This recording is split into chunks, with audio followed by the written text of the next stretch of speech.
किसान क्रांति के सरदारों, नौजवान साथियों, मेरी माताएं, बहनें, बच्चों, पुलिस प्रशासन के लोग, पत्रकार बंधु, मुद्दा इस गांव में, क्योंकि कई लोग गए इस क्षेत्र से और सबसे पहले इस क्षेत्र से जो ट्रैक्टर गए होंगे उन किसानों का फोन आया। उन्होंने कहा कि कई ट्रैक्टर यहां से है और हम आना चाहते हैं, यहां से पुलिस रास्ते में नहीं आने देती। मतलब ये पहली बार लगा कि इस क्षेत्र से ट्रैक्टर भी आंदोलन में हिस्सा ले लेते हैं। ये पूरे देश का मसला है। इसको पहले बांटा गया पंजाब हरियाणा में, फिर इसको बांटा गया उत्तर प्रदेश राजस्थान के कुछ सीमाओं में, फिर से कहा कि ये तो सरकार का आंदोलन है, फिर कहा कि एक बिरादरी का आंदोलन है। 8-10 टुकड़ों में इस आंदोलन को बांटने की कोशिश करेंगे। ये नहीं कहा कि यह आंदोलन किस मुद्दे पे है। सरकार से 12 बार बातचीत हुई, 12 दौर की वार्ता। हमने कहा कि जो 3 काले कानून हैं इनको वापसी ले लो। किसानों से आपने नहीं पूछा। गोदाम, बड़े बड़े गोदाम पहले बन गए और कानून बाद में बने हैं देश में, इसलिए व्यापारियों के कहने से उनके हितों का साधने के लिए कानून बने हैं। हमने कहा कि एमएसपी में कानून नहीं है। आज भी राजस्थान के बहुत लोग, जब हम भरतपुर से आ रहे थे, ट्रैक्टर टोलियों में अपने परिवार के साथ माफी के क्षेत्र के लोग जा रहे थे, जाते हुए हमने उनको रोका।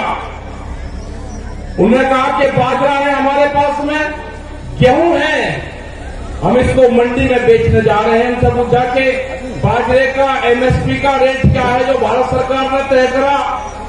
उन्होंने कहा कि हमको नहीं पता क्या रेट है।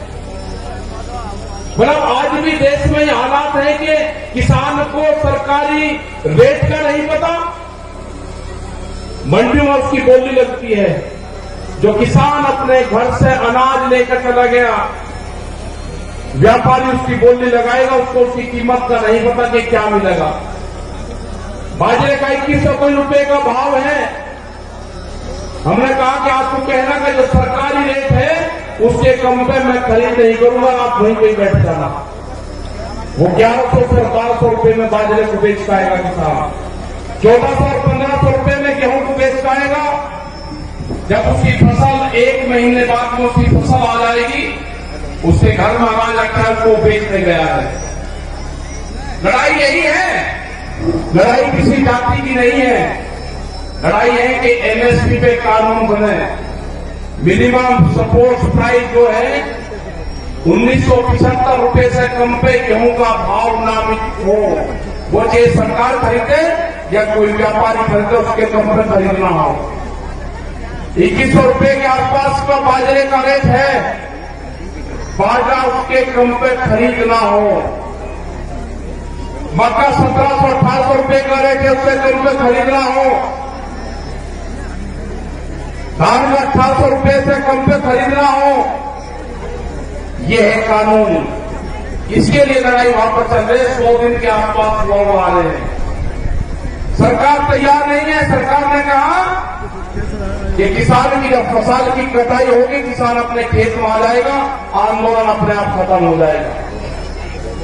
उसके एक ही जबान से किसान ने अपनी फसल उड़ानी शुरू कर दी। उसने कहा कि आंदोलन करेंगे हम, अगर फसल हमारे बीच में आएगी उस फसल को उजाड़ देंगे। आपने हरियाणा, पंजाब, उत्तर प्रदेश, राजस्थान की जगह में बहुत किसानों ने उजाड़ी फसल। हमने कहा कि फसल को बर्बाद न करो, ये आंदोलन भी चलेगा, ये फसल भी किसान काटेगा। ये आंदोलन कितना लंबा चलेगा ये तो नहीं कह सकते, लेकिन जो 40 लोग हैं, जो कमेटी के लोग हैं 40, उनके पीछे पंचायतें हैं, उनके पीछे सरपंचों का हाथ है, उसके पीछे पूरे हिंदुस्तान के किसान ने आस्था जताई है कि दिल्ली में चलने वाला धरना मेरे फसलों के रेट तय करेगा। ये लड़ाई बड़े पूंजीपति से है। सरकार उनकी सपोर्ट में है।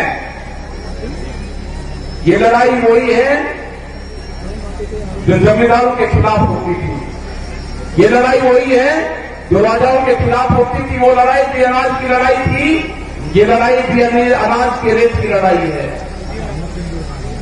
मैं नौजवान साथियों को अपने, जिसने इस पूरे देश के आंदोलन की कमान नौजवानों ने संभाली है, आपकी बात ये बहुत कम देखने को मिलता है कि नौजवान किसी के क्षेत्र में आंदोलन की कमान अपने हाथ में संभाली हो, तो वो आंदोलन कभी फेल नहीं हो सकता।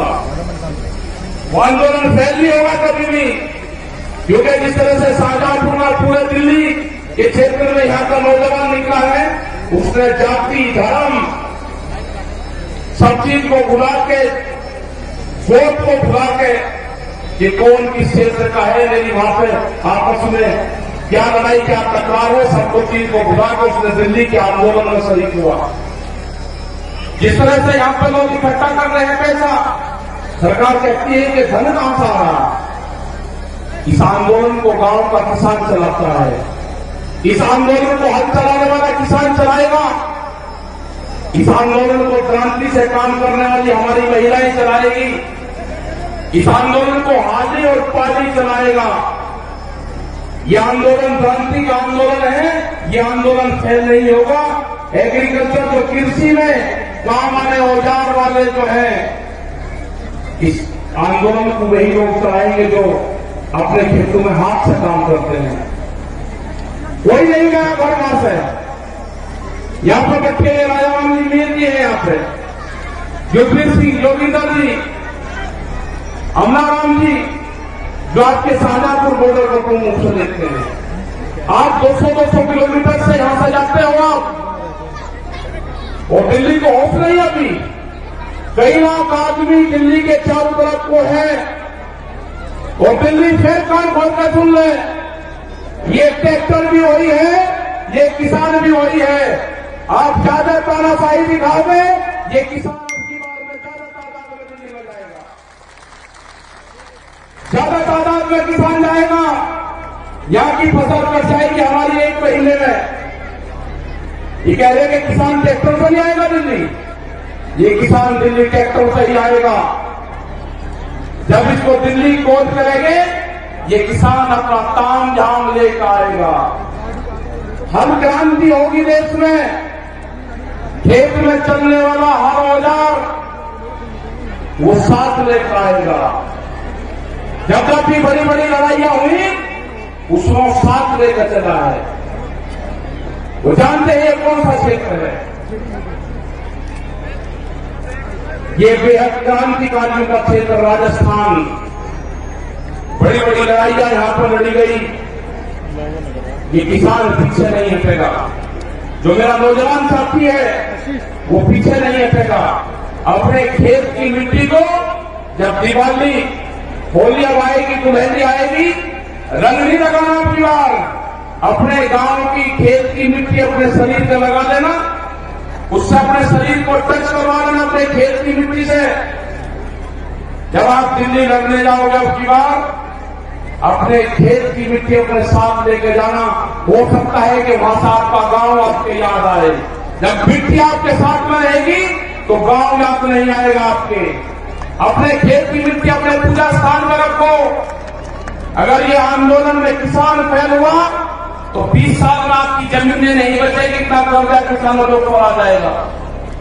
सब लुटेरे आगे हैं, इन लुटेरों का मुकाबला होगा जेली और सांगों से, जो खेत में भूख हटाने के काम आते हैं। ये लुटेरे हैं, देश को लूटने आए हैं, इनका मुकाबला होगा, इनसे लड़ना पड़ेगा। पूरा दिल्ली को चारों तरफ से किसानों ने घेर रखा है। लड़ाई कितनी लंबी चलेगी ये तो नहीं कह सकते, लेकिन लड़ाई चलेगी, किसान जीतेगा। किसान हार कर दिल्ली से नहीं आएगा वापसी। सरकार कान खोल कर सुना, दिल्ली की सरकार न किसान महकाम आएगा, न किसान वापसी आएगा। जब तक एमएसपी में कानून नहीं बनेगा, 3 दिन वापसी नहीं होंगे, और भी बहुत से भी लेकर आ रहे हैं। जब तक किसान वापसी नहीं होगा, जो मेरे बुजुर्गवार हैं, उनका जिस तरह से साथ मिल रहा है आंदोलन में, उन्हें जिस तरह से नौजवान साथियों को आके आप चलो आंदोलनों में, हमारे अध्यक्ष यहां पर बैठते हैं, 90 साल से ज्यादा उम्र इनकी है, कह रहे कि आंदोलन लड़ाई लड़ो, आंदोलन करो, दिल्ली चलो। तो यही सारे नौजवानों का, सारे युवाओं का, सारी महिलाओं का यही कहना है कि दिल्ली से वापसी नहीं आना। ये लड़ाई किसी जाति बिरादरी की नहीं है, ये लड़ाई किसान के अस्तित्व की है। इस लड़ाई को हमको लड़ना पड़ेगा, बहुत मजबूती के साथ लड़ना पड़ेगा। जाति, धर्म, गोद, खाद ये सब छोड़ कर ये लड़ाई किसान और मजदूर की लड़ाई है। गरीब का अनाज तिजोरी में बंद ना हो, देश में भूख पे व्यापार ना हो, बड़े बड़े गोदाम बन गए, बड़े बड़े ताले लगेंगे, गरीब आदमी को रोटी नसीब नहीं होगी, कीमतें अनाज की उतनी बढ़ेगी। ये लड़ाई है रोटी तिजोरी में बंद ना हो, ये लड़ाई है व्यापारी के चुंगल में अनाज न जाए, ये लड़ाई है किसान को फसलों के दाम मिले। ये लड़ाई जारी रहेगी, आंदोलन हमारे जारी रहेंगे और हम पूरे देश भर में जाएंगे। पूरे देश भर में 24 मार्च तक के प्रोग्राम हमारे लगे हुए हैं अभी। उसके बाद आगे के प्रोग्राम लगेंगे, कह रहे वेस्ट बंगाल में कैलेंडर जाएंगे, आसाम में जाएंगे, वेस्ट बंगाल में जाएंगे, कर्नाटक और तमिलनाडु और महाराष्ट्र में भी जाएंगे। पूरे देश में किसान जाएगा, 40 लोगों की जत्थेबंदी है वो जाएगी। और जब तक भारत सरकार कानूनों को वापसी नहीं लेगी, जब तक एमएसपी पे मिनिमम सपोर्ट प्राइस पे कानून नहीं बनेगा, ये किसान दिल्ली को नहीं छोड़ेंगे। आपने इतनी बड़ी संख्या में यहाँ पे आए, आपका बहुत बहुत धन्यवाद। यहाँ पे जो ये मैदान है, जो कुश्ती मैदान है, भैरव बाबा का मैदान यहाँ पे है, उनको नमन करते हैं। इस पूरे क्षेत्र में, जो पहाड़ी क्षेत्र में यहाँ पे प्रोग्राम लाए के 81 गांव में जो प्रोग्राम